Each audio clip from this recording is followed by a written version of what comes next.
Al-Andalus adalah sebutan umat Islam selama abad pertengahan untuk semenanjung Iberia. Saat masa keemasannya, wilayah mereka mencakup sebagian besar semenanjung Iberia dan sebagian kecil Prancis Selatan.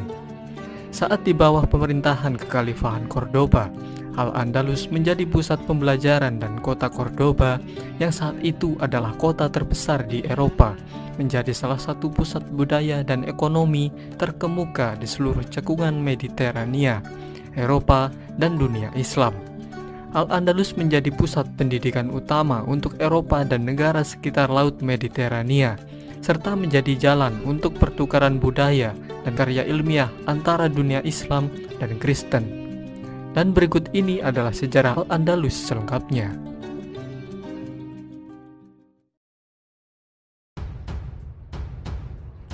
Saat masa kekhalifahan Umayyah dipimpin oleh Al-Walid I di tahun 711, seorang komandan yang bernama Tariq ibn Ziyad memimpin pasukan kecil yang terdiri dari orang-orang yang baru saja masuk Islam.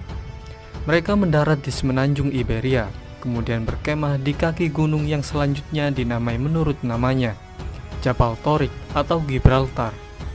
Pasukan Tariq berisi sekitar 7.000 penunggang kuda orang Berber, sedangkan penguasa wilayah itu, Raja Roderick, mengumpulkan pasukan yang berjumlah 100.000.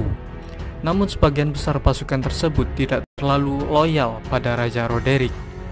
Singkat cerita, Tariq akhirnya bisa memenangkan pertempuran yang menentukan ketika Roderick dikalahkan dan dibunuh pada tanggal 19 Juli di pertempuran Guadalete.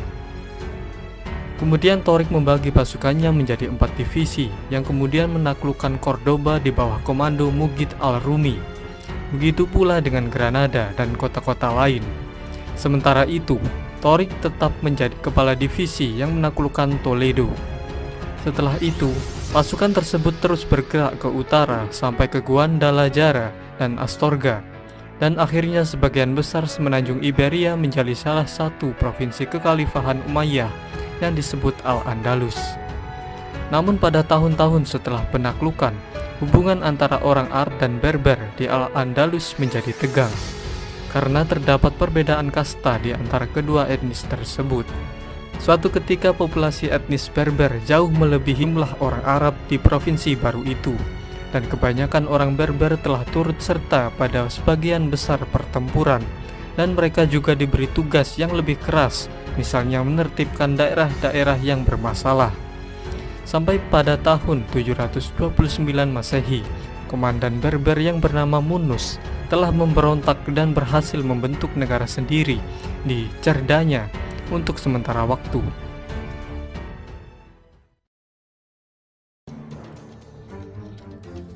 Saat kekhalifahan Umayyah terganggu oleh tantangan kekhalifahan Abbasiyah di timur, provinsi-provinsi mereka di Afrika Utara dan Al-Andalus tidak bisa mereka kendalikan. Sampai akhirnya sekitar tahun 745 Masehi, klan Fihriz merebut kekuasaan pada provinsi-provinsi kekhalifahan Umayyah di Afrika Utara dan Al-Andalus. Kemudian kekuasaan wilayah tersebut dibagi dua oleh klan Fihriz, Abdul Ar-Rahman ibnu Habib al-Fihri di Ifriqiya dan Yusuf al-Fihri di Al-Andalus.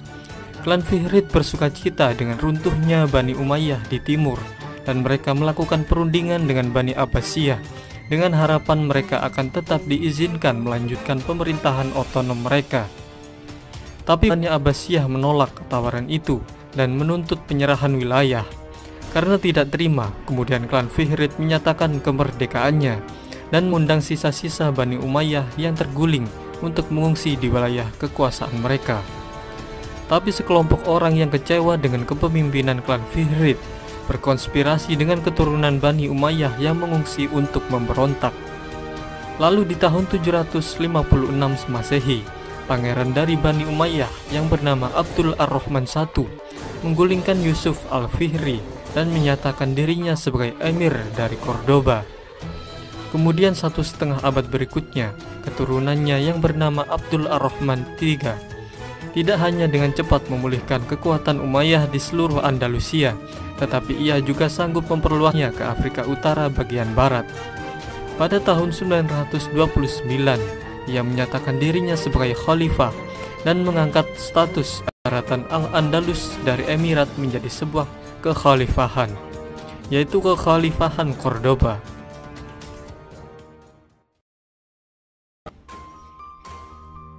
Pada periode kekhalifahan inilah Al-Andalus mencapai zaman keemasannya dengan menerapkan sistem pertanian dan kebijakan ekonomi yang baru, membuat daerah di sekitar Cordoba dan beberapa kota di Andalusia menjadi daerah dengan ekonomi pertanian yang paling maju di Eropa saat itu. Dan hal ini juga memicu revolusi pertanian di Jazirah Arab. Di antara kota-kota Eropa, kota Cordoba yang ada di bawah kekhalifahan dengan populasi sekitar 500.000 orang akhirnya menyalip Konstantinopel sebagai kota terbesar dan paling makmur di seantero Eropa. Dalam dunia Islam, Cordoba adalah salah satu pusat budaya terkemuka. Karya para filsuf dan ilmuwannya memiliki pengaruh besar pada kehidupan intelektual Eropa di abad pertengahan. Muslim dan non-muslim sering datang dari luar negeri untuk belajar di perpustakaan dan universitas terkenal di Andalusia. Salah satu ilmuwan barat yang terpengaruh oleh ilmuwan Andalusia adalah Michael Scott, yang membawa karya Ibn Rushd atau Averroes dan Ibn Sina atau Avicenna ke Italia. Peralihan gagasan ini tetap menjadi salah satu yang terbesar dalam sejarah dan secara signifikan mempengaruhi pembentukan periode Renaissance di Eropa.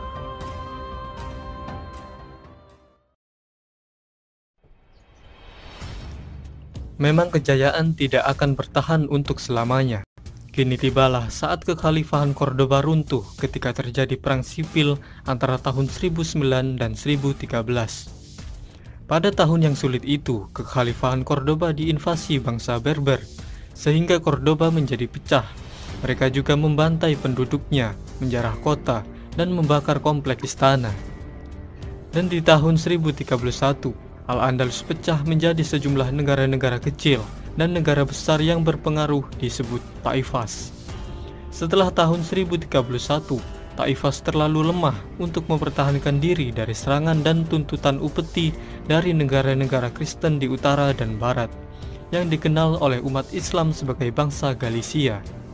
Akhirnya beberapa negara-negara pecahan kekhalifahan Cordoba itu ditaklukkan oleh bangsa Galicia, sehingga para raja Taifah yang masih merdeka mencari bantuan ke bangsa Berber di Afrika Utara, tapi mereka dicaplok juga oleh bangsa Berber. Dari pertengahan abad ke-13 hingga akhir abad ke-15, satu-satunya wilayah yang tersisa dari Al-Andalus adalah Emirat Granada yang menjadi benteng muslim terakhir di semenanjung Iberia. Emirat ini didirikan oleh Muhammad ibnu Al-Ahmar pada tahun 1230 dan diperintah oleh dinasti Nasrid, dinasti yang paling lama memerintah dalam sejarah Al-Andalus. Tapi Emirat Granada masih harus mengirim upeti kepada kerajaan Kastil. Kota Granada juga berfungsi sebagai tempat perlindungan bagi muslim yang melarikan diri selama Reconquista atau penaklukan ulang oleh kerajaan-kerajaan Kristen. Saat itu Granada menerima banyak muslim yang diusir dari daerah-daerah yang dikuasai Kristen, sehingga mereka memperbesar kota, bahkan sampai menjadi salah satu kota yang terbesar di Eropa sepanjang abad ke-15 dalam hal populasi.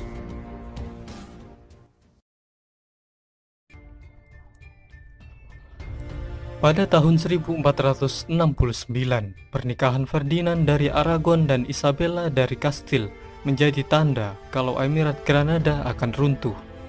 Karena raja dan ratu itu meyakinkan Paus Sixtus IV untuk menyatakan perang kepada Granada sebagai perang salib. Lalu serangan pun dilancarkan, sampai akhirnya pada tanggal 2 Januari tahun 1492, setelah pengepungan yang panjang, Sultan terakhir dari Emirat Granada, Muhammad XII, menyerahkan kota beserta seluruh isinya.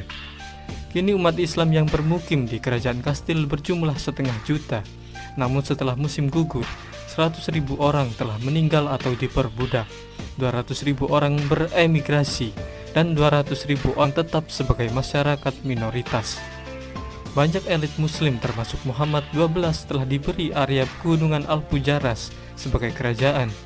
Di tahun itu, kaum muslim di Granada masih diizinkan untuk terus mempraktikkan agama mereka. Tapi di tahun 1502, raja-raja Katolik memaksa semua Muslim yang hidup di bawah kekuasaan Kastilia berpindah agama. Kemudian keturunan Muslim menjadi sasaran pengusiran dari Spanyol antara tahun 1609 dan 1614. Akhirnya sekitar tahun 1727, setelah terjadinya tragedi penuntutan massal, Islam asli dianggap telah padam di Spanyol.